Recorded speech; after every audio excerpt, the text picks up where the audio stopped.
Boa noite a todos, meus queridos alunos. Hoje vamos dar início às aulas gravadas, as videoaulas, uma vez que já terminamos todas as revisões dos assuntos já passados em sala de aula, e trataremos hoje de um assunto muito importante para a economia. Trabalharemos hoje a curva de possibilidades de produção. Mas antes, vamos fazer uma breve revisão do que foi estudado antes em sala de aula, e essa breve revisão vai servir como princípio para a aula de hoje. Vocês lembram que nós estudamos na última aula a lei da escassez? Quem lembra? O que é a lei da escassez? Bem, a lei da escassez, a grosso modo, é o grau de decisão que a economia tem que tomar em relação às variáveis relacionados a, de um lado, o desejo ilimitado das pessoas, as necessidades humanas que são ilimitadas, do outro lado, os recursos naturais do planeta que são limitados. Esse confronto leva a economia a ter que tomar decisões importantíssimas e nada fáceis. Vamos imaginar que um país tivesse que decidir o que vai ser produzido. Lógico que essa decisão não é simples nem fácil, uma vez que, como eu disse anteriormente, nenhum país no mundo tem a quantidade de recursos suficientes para alcançar todos os desejos de sua população. Então, a lei da escassez é baseado nisso. Como é que a economia vai equilibrar os recursos naturais que são limitados em relação aos desejos humanos que são ilimitados? Isso leva a 4 perguntinhas básicas que são necessárias para você decidir como vai ser alocado os recursos dentro de uma economia, que são o que produzir, como produzir, quanto produzir e para quem produzir. Certo, pessoal? Isso foi estudado na última aula, que é a lei da escassez, e partindo desse princípio, como eu falei, vamos iniciar a aula de hoje.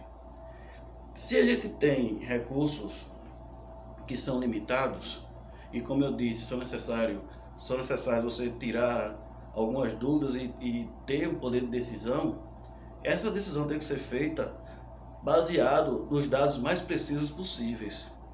Então, as economias, os governos e as empresas também, por que não, elas utilizam de uma base de dados para poder tomar essas decisões.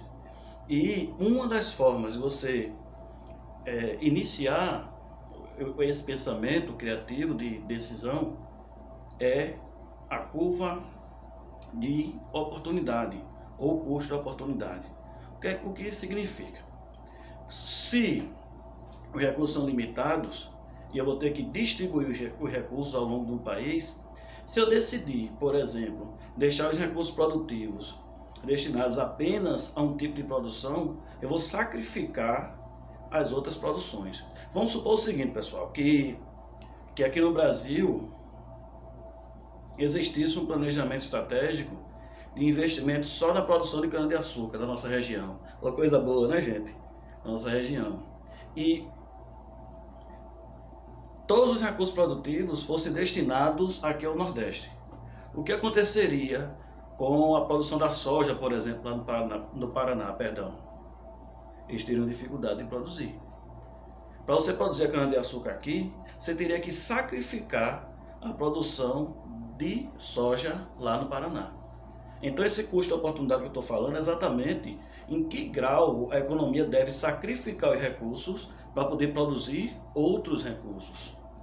A curva de oportunidade é também chamada de curva de produção de custo implícito, e ele é importantíssimo e é controlado pela equipe de governo para evitar que sobe recursos em determinadas regiões e falte recursos em outras regiões em relação à produção.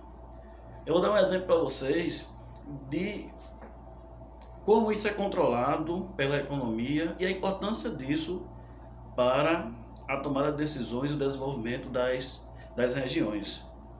Para isso, gente, eles utilizam o que a gente chama de curva de possibilidade de produção, como vocês dá para ver aqui no gráfico, certo? A curva de possibilidade de produção é também chamada de curva de transformação.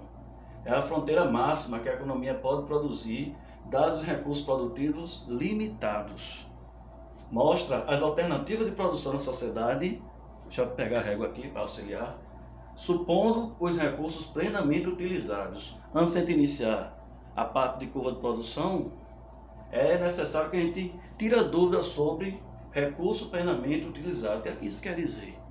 Para a economia, eu só posso fazer essa análise se eu considerar que todos os fatores de produção do meu país estão sendo utilizados ou estão próximos de serem utilizados ao máximo.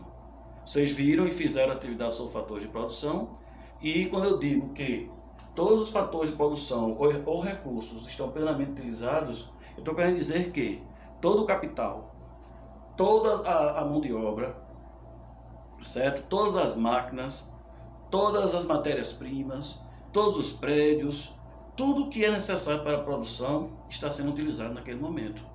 E partindo desse princípio, eu posso diversificar e utilizar essa produção de modo que eu consiga distribuir e desenvolver o país. Vou dar um exemplo para vocês de uma curva de possibilidade de produção, diante desse gráfico aqui. Vocês estão percebendo que o gráfico ele traz para a gente as relações entre a produção de roupas e a produção de alimentos, certo? Percebam que aqui está a produção de roupas em determinado local e aqui alimentos, considerando o gráfico, né, e as matrizes de evolução entre eles.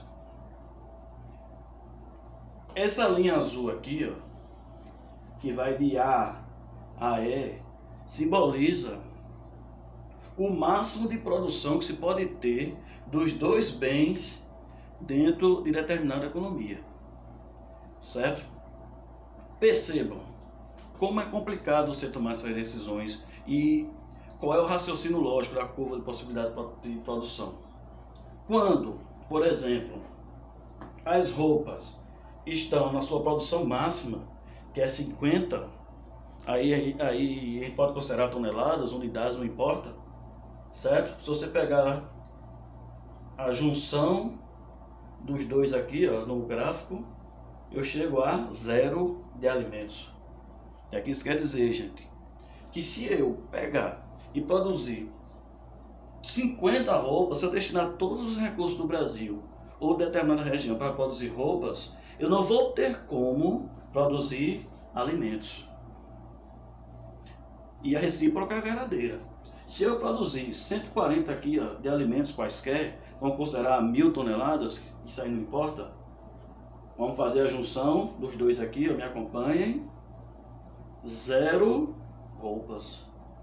Isso quer dizer que se eu destinar todos os recursos e os fatores de produção do país, no meu exemplo, claro, né, para produzir alimentos, eu não consigo produzir roupas. Certo? Então, cabe aos governos equilibrar essa produção. Percebam que aqui, ó, o gráfico vai equilibrando, certo? Trazendo situações onde pode-se produzir os dois, certo? Lembrando que essa linha azul, como eu falei, é o máximo que se pode produzir de roupas e alimentos, certo? Mas vocês que estão atentos devem estar se perguntando: professor, e esses dois outros pontos aqui, ó, dentro do gráfico, o que é que significa? Aí onde está um dos grandes dilemas da economia, gente. Por quê? Esse ponto aqui, ó, o F, que vocês estão percebendo nesse momento, ele mostra uma produção que está abaixo da produção máxima de roupas e alimentos. Ó. O que é que isso quer dizer? Isso quer dizer que esse ponto aqui uma situação de economia onde você tem recursos produtivos, você tem a mão de obra, tem um capital, tem um maquinário, tem a matéria-prima, tem as pessoas, mas você não está produzindo. Será que tem exemplos nas nossas cidades disso? Quantas das nossas cidades não têm estruturas imensas de fábricas que estão desinstaladas, que estão sem funcionar? Esse exemplo aqui, ó. Pode se produzir, mas não se produz, por motivos diversos. Certo? Isso aqui é péssimo para a economia, porque você tem recursos parados. Recursos que poderiam ser utilizados para você entrar nessa curva e aqui está atrasando a produção de roupas e alimentos, no caso do nosso gráfico. Certo? Mas e esse outro ponto aqui? Percebam que ele está acima da capacidade máxima de produção, que é essa curva aqui entre A e E. Esse ponto aqui está acima. Se você também perceber, ele, trazendo aqui, ó, é 140 de alimentos e 50 de roupas. O que isso quer dizer também, gente? Percebam e raciocinem. Esse ponto aqui é impossível de ser alcançado. Porque não tem como a estrutura de fabricação, de produção de roupas e alimentos, no nosso exemplo, alcançar esse ponto de fabricação. Certo? Então isso aqui é um ponto inalcançável, considerando os recursos que essa economia tem.